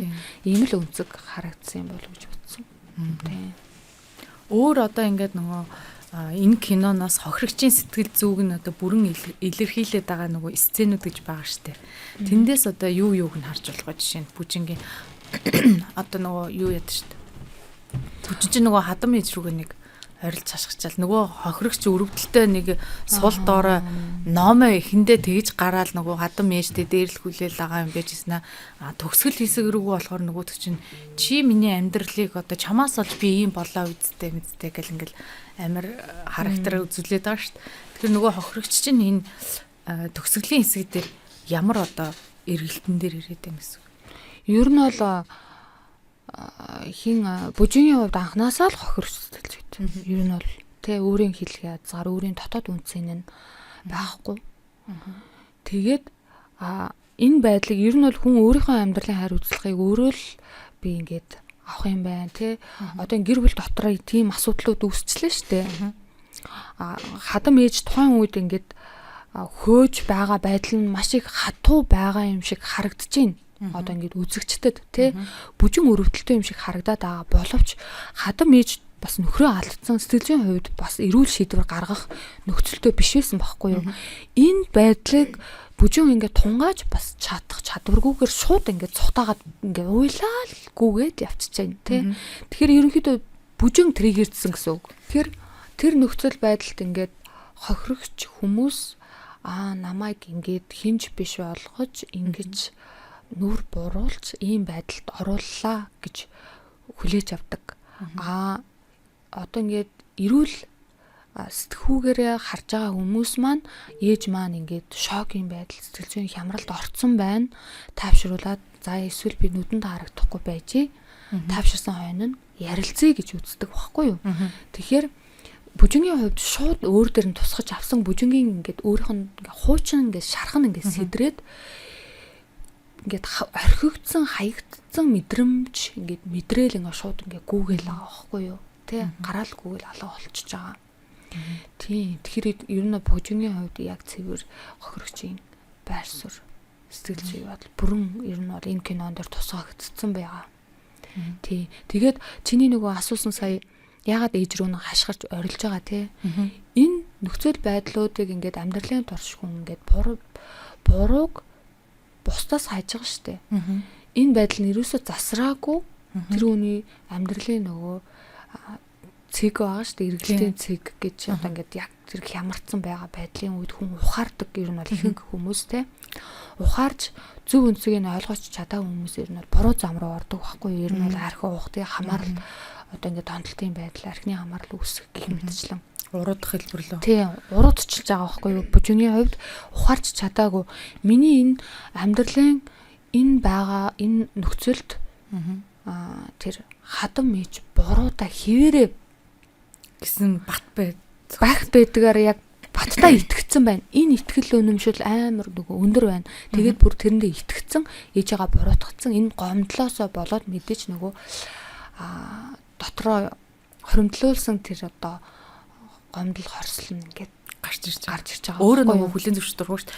Би өөрөө архичин болоод миний амьдрал уруудчлаа. Энэ бол надаас болсон гэдэг буруутгал биш.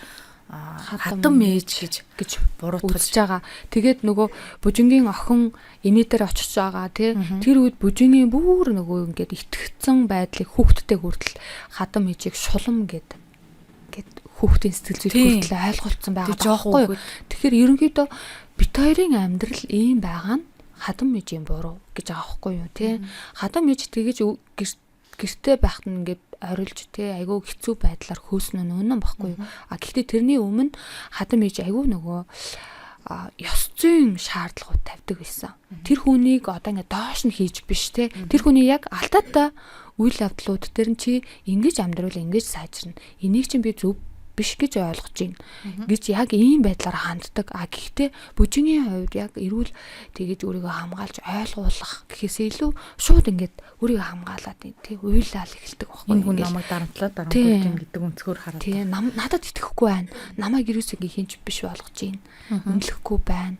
Яагаад надад итгэхгүй байна? Намайг ингээд хатуурхаад одоо ингээд энэ чинь нөгөө яг өөрийнх нь нөгөө хохирогчийн дүр гэдэг нь байгаад байгаа шүү дээ тий. Би өстой ямар хөөрх хэлтэй юм бэ? Энэ хүн намайг зовоогоод байна штэ гэдэг өнцгөр л хохирогч хүн гэдэг чинь ерөөсөө л өөрөө хохирогч байх, намайг хохирох нэг хүн. Эсвэл бас намайг аврах нэг хүн. Тэгэхээр бүжингийн дүр бол нөгөө хатам ээж нөгөө өөрийг нь хохироогоод байдаг өнцөг. Нөхөр нь уг нь бол өөрийнх нь хүсдэг аврах ёстой хүн байгаад байсан. Нөхрөөс нь тэр авралыг хүлээгээд байсан чинь нөхөр нөгөө бүрэн аврагч биш. Нөгөө ээжийнхэн үгэнд итгэсэн байгаа байхгүй юу тий. Яагаад тэр эхэндээ ингээд бүжин ерөөсөө намайг ингээд хуураагүй гэдэг үг нь бол хайж очсон л доо кинонд дэр тий. Гэхдээ бүжинтэй унтсан уу гэд нөгөө хүнээсээ асуунсан гэх тэгэнгүүт угаасаа өөрөө гэд хурдагдсан мэдрэмж мэдээж авч байгаа тэр үедээ хинч биш. Уг нь бол бүжигийн хувьд тэр бол амар мундаг ингээ баатар хайртай хүн байсан чинь хинч биш бодож хувирангуудаа тэгэл тэр энэ сэтгэл зүйн байдлууд нөлөөлсөн. Тий ер нь бол хэрвээ бодит амьдрал бол ингэж нөлөөлөхөөр тийм сэтгэл зүй харагдаад байгаа. Тий. Тэгэхээр ер нь бол яг хиний бүжингийн хатам ээж өөрөө яг нөгөө бодит юм дээр болохоор нөгөө дарангуйлагч, дарамтлагч тэр дүр нь бол сэтгэл зүйн хувьд бол тэр дүр. Сэтгэл зүйн хувьд бол одоо ингээд хохирогч хүмүүсийн хажууд дарангуйлагч, нарцисс хүмүүс байдаг шүү дээ тий. Гэхдээ хадам ээжийн сэтгэл зүйг яг энэ кинон дээр харуулсан байдлуудаасаа ингээд дүгнэх юм бол дарангуйлагч бол биш. Тэгээ дарангуйлагч сэтгэл зүйтэй биш. Ер нь бол бүжингийн хувьд өөрийнхөө амьдралын хариуцлагыг өөрөө ингээд аваад явах чадвар нь сул байгааг ажиглаад тий тэдэн дээр нөгөө шаардлагууд тавьж зааж зааварлаж исэн тэр болгоныг эмзэг хүлээж авч байгаа байхгүй юу. Тий бүжин бол эмзэг хүлээж авч байгаа. Тий бүжин маань ингээд өөрөө хохирогч сэтгэл зүйтэй юм байна. Амина маань хохирогч сэтгэл зүйтэй ээж дээрээ нэг одоо тэр кинон дээр нэг хэдэн нас юм бэ? 5 6 7 нас хүртлээ. 7 8 нас хүртлээ хамт амьдарч яагаад эмээ дээр очиж байгаа штэ. Тэрнээс хойш байгаа эмээ нөсгсөн. Тэгэхээр энэ бүжингийн Аминагийн сэтгэл зүйн одоо ерөнхийдөө энэ кинон дээр Аминагийн сэтгэл зүй бас ээжийг нь хуулбарлсан нэг төрлүүд ингээ харж байгаа. Харагдаж байгаа. Тэ тэр одоо ингээд намайг бүгд орхидог. Би хинт ч хэрэггүй гэдэг ийм нэг өөрийнхөө юм сэтгэл зүй ингээд нэгээд эмээдээ уйлдэн шүү дээ. Тэгэхээр Аминагийн дотоод одоо трама нь юу вэ гэхээр бас орхигдохоос хайдаг хайцууд байгаа байхгүй. Тэгэхээр би хинт хэрэгтэй юм бэ? Хин одоо намайг яг хайрлаж орхихгүйгээр байх үедээ байх ийм нөхцөл байдлыг бас хайгаад байгаа байхгүй тий. Гэхдээ Аминагийн хувьд болохоор арай нэг 16 настай учраас мэдээж хүүхэд тэр бол угаасаа тийм асран хамгаалагч хэрэгтэй байгаа байхгүй юу тий. Тэгэхээр одоо дараагийн ангиуд дээр дараагийн төсөглийн ангиуд нь гараг байгаа шүү дээ энэ киноны. Өнөөдрийг хүртэлх энэ анги дээр дүгнээд үзэхэд бол Аминагийн сэтгэл зүйн бол нэг иймэрхүү юм байна. Ээжигээ олборлсон тий баг зэргийн гэж. Тий одоо ингээд бүжингийн хувьд штэ одоо хамгийн наад заахан тэр хурим дээр ирсэн найзуудаа оруулж чадахгүй байгаа байхгүй юу тэр тэр дээр ингээ уйлаал зогсож дээ триггердэд байна. Энэ юу вэ гэхээр триггердэд байна. Өөрийнх нь одоо үзэл санааг тэр хүн хүлээн зөвшөөрөхгүй. Ер нь бол те байна. Намайг ингээд үн цэндэ байлгахгүй. Ингээд шууд ийм мэдрэмжээр ингээд триггердэл ингээ уйлаал бие барайл ингэж байгаа байхгүй юу? Өөр үйлдэл хийхгүй, өөрийгөө хамгаалах үйлдэл хийхгүй. Имэдээ ингээд тайлбарлаад хэрвээ бодит амьдрал байсан бол те очоод найз нараа оруулах бүрэн боломжтой байхгүй. Одоо имээ нь болохоор өөрийнхөө суртахууны байдал те одоо бид нар ингээд ийм төвшний хүмүүсээ одоо ингээд цаашдаа чи бас би ингээд нөхөртөө өөрийгөө зориулж амьдарч ирсэн. Чи ч гэсэн нөхрөө харж байгаа юу? Гэт өөрийгөө зориулна штэ гэж иймэрхүүл юм зөвлөд байгаа байх шиг байна. Тэгээ тэрэн дээр бүжин бол шууд өөртөө тусгаж хүлээж аваад тий гэ уйлчихж байгаа байхгүй юу. Тэг жишээлбэл хэрвээ өөр одоо яг хэвийн өнцгөөсөө харж чадсан бол тий би ч ийм үзэл бодолтой. Би нөхрөөч хайрлна, эсвэл гаргана. Гэхдээ тэр миний явж явах хүмүүс учраас би оруулнаа гэж очил оруулж болох байхгүй юу. Тийм шүү дээ. Өөрийгөө хамгаалаад өөрийнхөө хэлээ зарах. Гэхдээ энэ чинь миний найзууд шүү дээ. Миний найзууд шүү дээ. Гэж уйлаад байгаа тий. Тэгэхээр яагаад үнцэнтэй чи ингээд миний найзуудыг байлгах чадахгүй байгаа юм бэ гэж байгаа юм шиг л ийм хүлээлт бас л ер нь бол бүх киног харсан чинь хүмүүсээс ингээд хүлээдэг. Хүндлэл хайр, дэмжлэг, бусдаас хараад байтал маш их. Ер нь бол энэ кинон дээр хохирооч цэлцэгтэй юм ихтэй маш хүчтэй батдаг гэдгийг ингээд хүчтэй харуулсан. Тэр сэтгэлзийг л харуулъя гэж ойлгосон шүү дээ. Одоо энэ нийгэм дээр те хохирооч цэлцэгтэй юм ихтэйчүүд ч байна, эрэгтэйчүүд ч их байна те. Тэгэхээр хүн өөрийнхөө амьдралын харь үзлэхийг бусдаас хүлээгээл суух юм бол ер нь бол энэ бол хэцүү байхгүй. Өөрөө л ухаарад хариуцлагаа өөр дээрээ аваад урагшлах хэрэгтэй байхгүй. Өөрийнхөө амьдралын төлөө ямар ч бүжгийн хувьд алхам хийхгүй шүү дээ. Кинонэр ямар ч өөрийн төлөө хийж байгаа алхам нэг ч яахгүй. Надад туслаад өгөөч, намайг тэгээд өгөөч гэхээр иймэрхүү. Тэгсэн мөрдлөө нөгөө мөнгө ирэнгуудаа бардам авахгүй байгаад юм тий. Яагаад гэвэл тэрийг авснараа дахиад нөгөөрөө үн цэнгүү гэдэг мэдрэмжийг авах юм шиг учраас мөнгөийг авахгүй байгаа жишээ нэ тий. Энэ ерөөсөө ингээд дотоод үнцээ өөрийнх нь үнэлэмжийн байдалтай холбоотой нөгөө тэр бага насны тэр орхигдох хаягдах тий.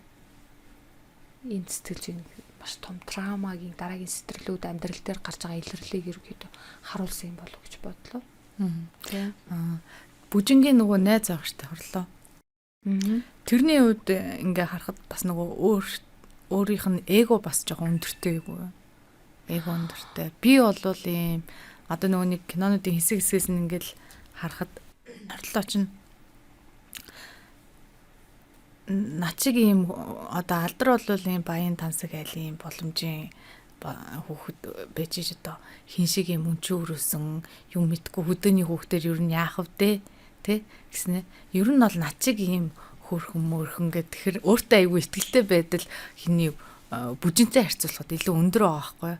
Тэгээд дараагийн нэг юу сцен юу исэн бэ гэхээр нөгөө хин бүжин чинь нөгөө заанатай хамт явж байгаад хорлоотой таардаг штэ хорлоо болдоо штэ таарлсан чинь хорлоо төрүүлээд нөгөө өөрийнхөө сайн сайхан амьдарч байгаагаа харуулах гал баян тансаг байдлаа харуулах гад ингээд нөгөө нэг өстө өө чи яасан яаж нээж өргөдмөр байна уу би бол одоо өстө сайхан жаргалтай байна штэ гэд найз нэг тэгээд байгаа штэ тэр нь ер нь эго нь их өндөртэй байна уу одоо найз гэжсэн хэрнээ дараа нь таарсан чинь яг тэр хүн хэсэг дээр нөгөө өөрийнхөө эгог тэжээгээд байгаа юм шиг харагддаг. Тэрэн дээр хүмүүс айгүйх триггертэйдсэн. Тэр бас асрамжийн газар төссөн тий хамтдаа эдгээр нар эрс өөр байгаа байхгүй. Нэг нь ийм доор нэгдүг нь амар юм. Тэгмүүд амьдралын утга учирыг болохоор тэр найз нь болохоор материалын зүйлээс олж байгаа байхгүй юу?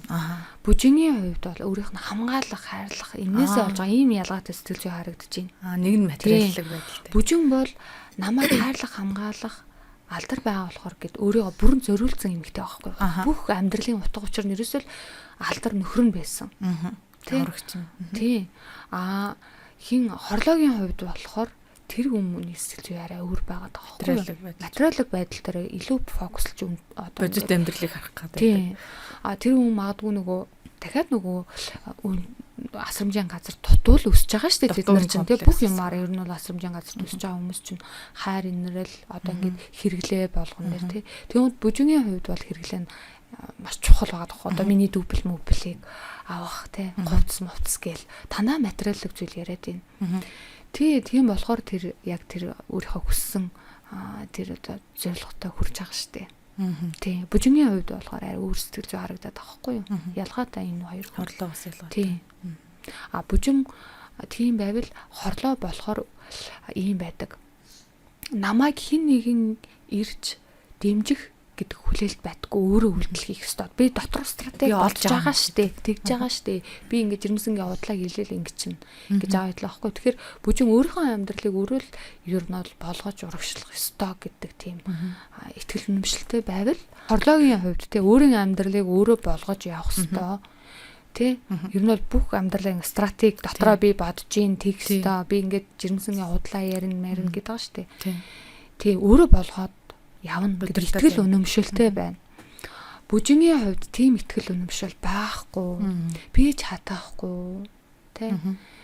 Би болгоё, би чадъя гэдэг сэтгэл зүй байхгүй байна. Тэр хүний итгэл үнэмшил намайг гой амьдруулна, намайг гой болгоно. Одоо алдраа ирэхээр намайг аваа явна гэсэн. Гэл иймэрхүү байгаад байгаа байхгүй. Бусдаас хамааралтай. Тэр ийм хоёр ялгаатай сэтгэл зүй найз хүүхд одоо тэр хамт өссөн хүмүүсээс харуулсан юм байлээ. Тийм. За тэгэхээр ингээд бид хоёрын энэ удаагийн подкаст маань одоо яг вайрал болоод байгаа. Халуухан сэдв болоод байгаа. Бүжингийн талаар хүмүүс манайга хоёр талцчаад байгаа шүү дээ. Зарим хүмүүс бүжин ямар тэнийг юм бэ гээл, зарим нь болохоор хөөрхийдөө бүжин ямар хэцүү юм бэ, асрамжийн газараас өнчөөр өссөн хүүхэд хэцүү багт чинь өөрийн хүүхчгээ хайрлаад авчихгүй те. Одоо хадам ээжигчнийг буруутгах чинь те. Хэнийг хорлоог болохоор бүжинтэй харьцуулаад чартаачаад ямар амар зөвүүн хүүхэн байж гэж нэг хүлээж авч ин зарим нь болохоор зэрэглэн байна гэж хэлж байна. Хүн болгон өөр өөрсдийнхоороо ерөнхийдөө дүгнж ин тий. Тэндээс бас хүмүүсийн өөрсдийнх нь жоохон мэдрэмжийн юу яваад тах шүү те сэтэрлүүд нь. Тий ер нь бол ийм бос одоо ингээ бусад хүнийг хохироодог гэдэг өнцгөөс харж байгаа хүмүүс бүжинг бол өрөвдөд хатам ээжиг үзэн ядаад байна. Гэхдээ өөрийнхөө амьдралыг өөрөө яагаад ингээ болгож авч чадахгүй байгаа юм бэ? Бүжингийн өөрийнхөө арчаагүй байдалчтэй гэж бас нэг гэсэн хараад байгаа тий. Тэгэхээр миний бодлоор бол энэ бүжингийн хатам ээжийн хувьд ба штэ. Шууд дарангуйлал, шууд хүчирхийлэл үзүүлэх байхгүй юу? Тий. Тэр хүний тухайн нөхцөл байдал ер нь бол эрүүл сэтгэл зүйтэй амар амгалан хүн байсан ч гэсэн үүсгэр нөхцөл байдал байна тий. Хүнд цохилт нэг давж исэн, хоёрд өмнө нь бүжин гийн өрөөнөөс эрэгтэй хүн гарч ирсэн. Энэ бас буруу ойлгогдох бодит ийм шалтгаанууд байсан. Энийг тэгтээ дараа нь ингээд буруу байсныг ойлгоод тэр хүн харамсаж байна. Тэгэхээр тэр хүн бол дарангуйлагч, тийм хүчирхийлэгч, хөндлөнгийн шууд оролцогч сэтгэл зүйтэй хүн бол биш байгаа даахгүй. Гэхдээ хамгийн анх мэдээж нөгөө өнчиг хүүхдтэй хүн сууж байгаа үедээ хүлээн зөвшөөрөхгүй байгаа сэтгэл зүйгөөсөө болоод бас амаа алдчихсан. Нөгөө хүндээ тэр нь бол ингээд би хүүгээс салгая гэд. Тэгтээ дараа нь бол чи одоо ингээд боловсор суур тэг гэд ингээд сэтгэлээсээ хандчихсан байхгүй юу тий. Тэгэхээр ер нь бол хүний амьдрал дээр биш та энэ киноноос ойлгох зүйл юу вэ гэхээр сэтгэл хөдлөлүүд бидний өөрсдийн сэтгэл хөдлөлд автах нь амьдралд ямар том буруу шийдвэр гаргадаг юм бэ гэдгийг л харуулсан юм байна. Тий. Тэгэхээр энэ сэтгэл хөдлөлд автах биш бас эрүүл ухаанаар хүн ирээдүйгөө харж зөв шийдвэр гаргах ийм ухаарл ийм одоо үнцгийг хүмүүс олж хараасаа гэдэг ийм кино юм болов гэж би ойлгосон шүү дээ. Яг тийм байна. Маш гоё. Тий. Одоо ингээд хэний хувьд ч гэсэн тий алдрын хувьд ч гэсэн сэтгэл хөдлөлд автаад тэр намайг хуурчлаа гэд тэрэндээ ингээ гомдоод ингээ шууд явчихгээс явчихж байгаа жишээ нь тий. Тэнгүүд амьдрал дээр нь өөрийнх нь хувь заяа нар ямар том ингээ алдаатай шийдвэрүүд болчихж байгаа тий. Тэгэхээр бидний ингээд сэтгэл хөдлөлүүд ингээ төр зүрийн сэтгэл хөдлөлүүд ингээ бидний амьдрал дээр ингээ сөрөг том ингээ нөлөө байдаг. Буруу шийдвэр гаргалтан дээр нөлөөлдөг. За гээд өнөөдрийн подкастэнд маань урьж оролцсон сэтгэл зүйч бисийнхаа саматагч Чайнада маш их баярлалаа. Өнөөдрийн энэ удаагийн подкаст илүү сонирхолтой болсон болов уу гэж бодож байна.